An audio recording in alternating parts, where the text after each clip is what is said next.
one and I stand on that. You and me, babe, that's black on black. Ochocinco, Chad Ochocinco, and Shannon Sharpe, they be having these conversations that After Dark podcast. Yes, you know about the podcast. Nightcap is what it's called, with and Ocho. Yeah. They were talking about black women and the big beautiful black women recently. I'm gonna play a little bit of this conversation. This is right in the booty area that y'all were talking about, but it's the whole full body thing. Or should I play the Stephen A. Smith one first? Because let me play Stephen A. Smith first. Because I don't know who asked him this question and why we need to know, but play it. At Feel Like Simmons, right? Oh, somebody asked. BBL or natural? Y'all know what I mean? Big booties. That's what they're talking about here, right? Brazilian butt. What would I prefer? Well, natural. I would like to state this because it's very, very important. Very, very important. It's no secret what I have a proclivity for. That has been the case all my life, my adult life, that is. I have no desire to be with any woman as flat as me. To each his own. But if I got more A's and T's than you, nah. I'm on YouTube. I can say ass and tits, but I just didn't feel like it. But if I got more of that than you, I don't need you. I really, really don't. I'm sorry. I just don't. Some level of voluptuousness has to exist. I want curves.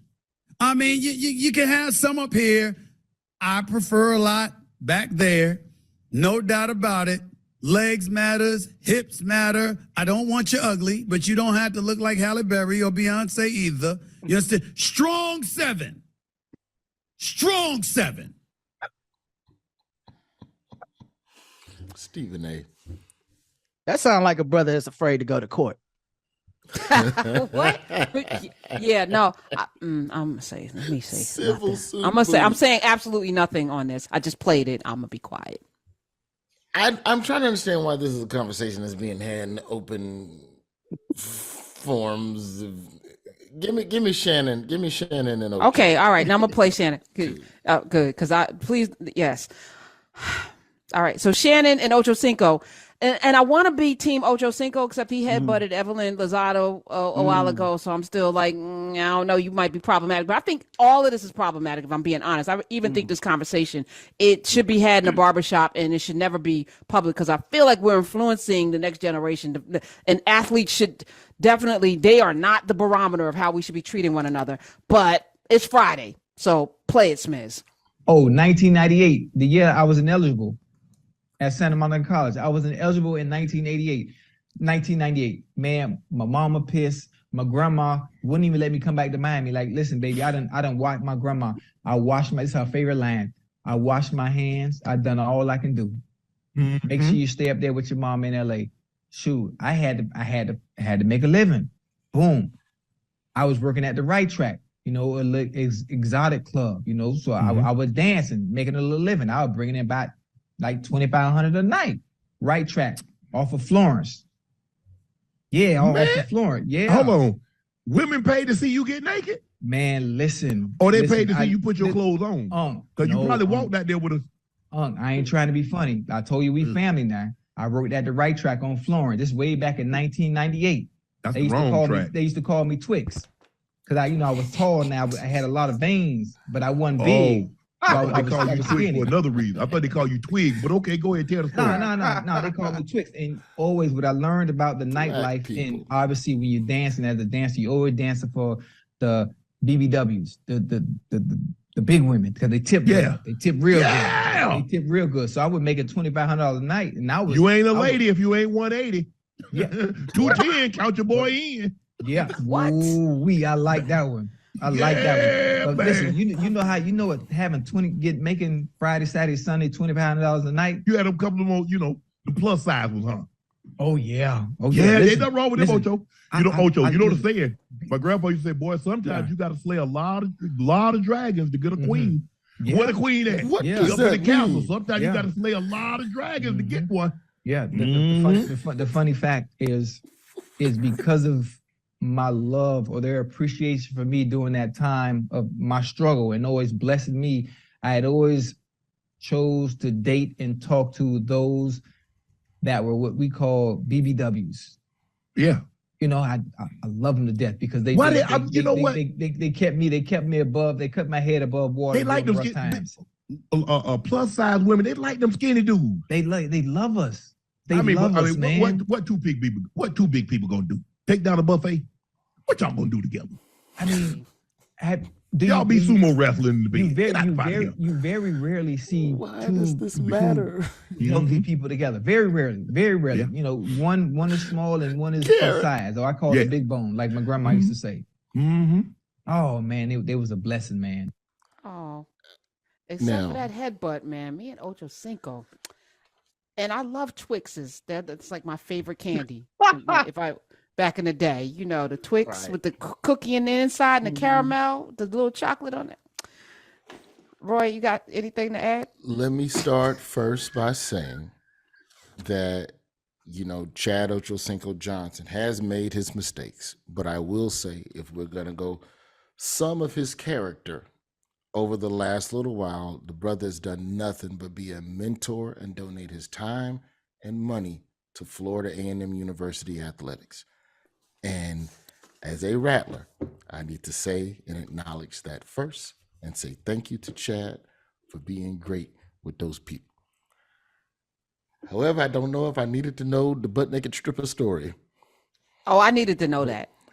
It actually you added. Did. I bet you did. You were shifting in your seat. Yeah. Aside from the great philanthropic work that he does at Florida A&M, I was holding the Lozado situation because, you know, headbutting is not a good thing. Of course, I'm not excusing that. No, I'm not saying you are at all. And what I'm saying is Friday, so I want to leave space for us to praise and love Ochocinco today because his love, it was genuine. Like I felt it very genuinely that these women saved his life, you know, and not just because of the exchange of money, but it made him have a love to date even women that for society, you know, is, you know, a lot of us feel like we are not desirable.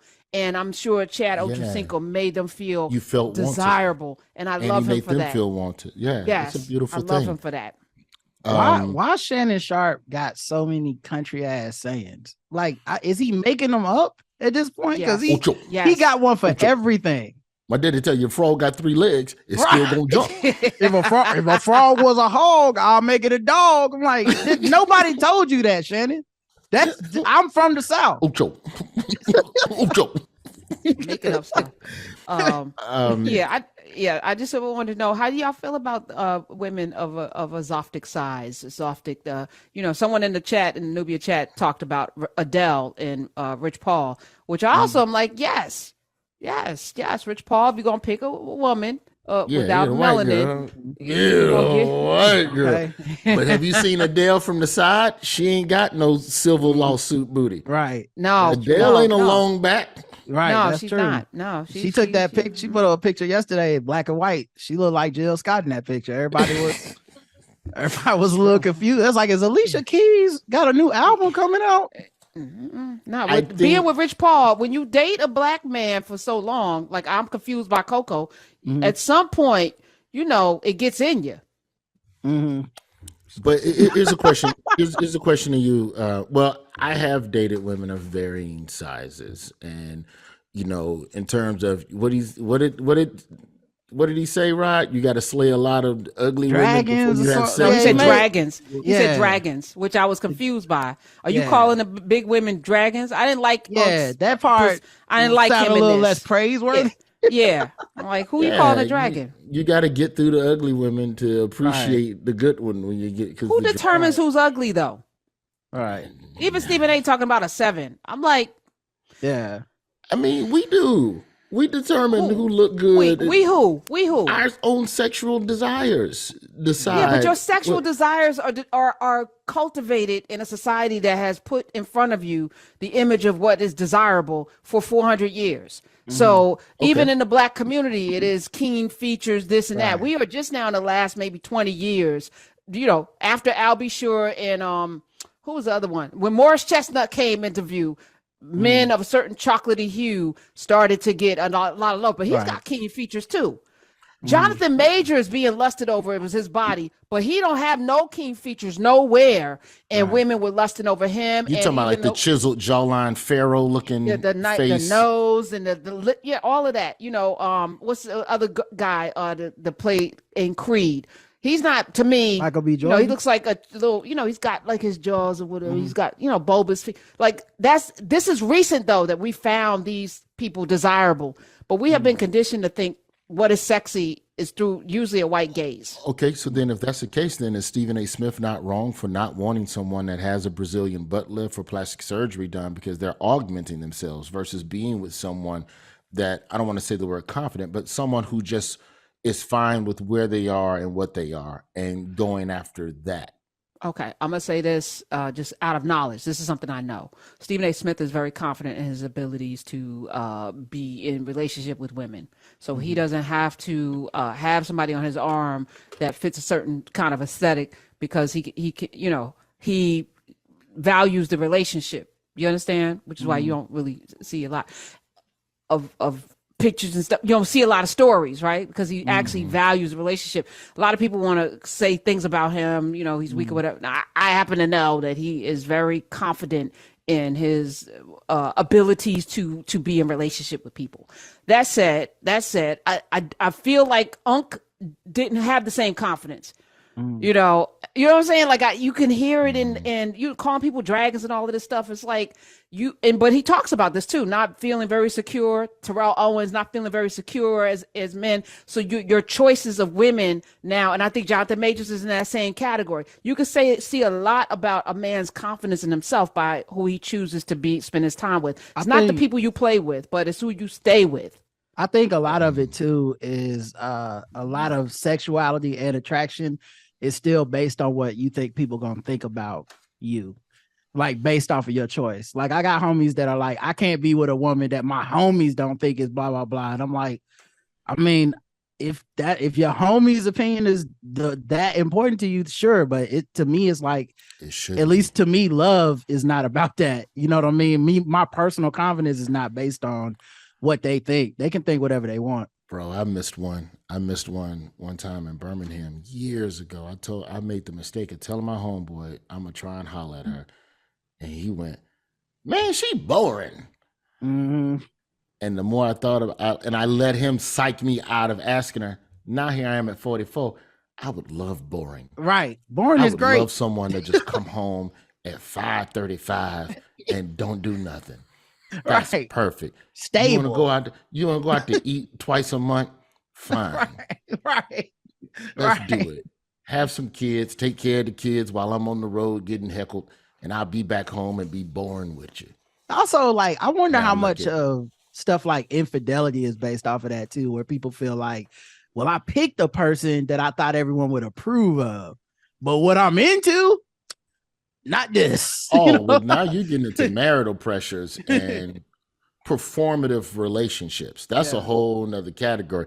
I'm just talking about meeting somebody and deciding whether or not the plastic surgery that they have when you met them is all they're going to get, or if you're going to wake up in 2 years to the cat tiger lady, who look like the tiger face. Also, so, like as a married person, like, the person you married, they change. Everybody changing over time. Whether they get a surgery or not. Like some people might you marry them, they 98 pounds and they be 98 pounds their whole life. But everybody changes a bit, you know. So it's like if you just make everything about the physical aesthetics, you already kind of, not that it shouldn't matter at all, but you could be missing out on a lot more. And here's where women have an advantage over men, is that plastic surgery and procedures are now starting to be available to men as well. But at least women are in the open about it. Most women ain't lying about what they went and paid for and why they got it. They come in the room, I got my new breast. Sherry Shepherd had a whole breast reduction episode of her show this season. Whereas men, you got to sneak into, I'm sneaking over to Turkey for 2 months and I'm gonna get a hairline. I was gonna say, what do men get? So it's the hairline replacement. $2,000 you can get your hairline back. It ain't expensive. I've thought about it. I got a child. I got to make sure his life's straight first. I can't be walking around with a hairline in the hood. That ain't gonna do me no good. I just quit my job, Karen. I can't be going there. Some people got fake abs. Some people got calf implants. Like, they got the height surgery.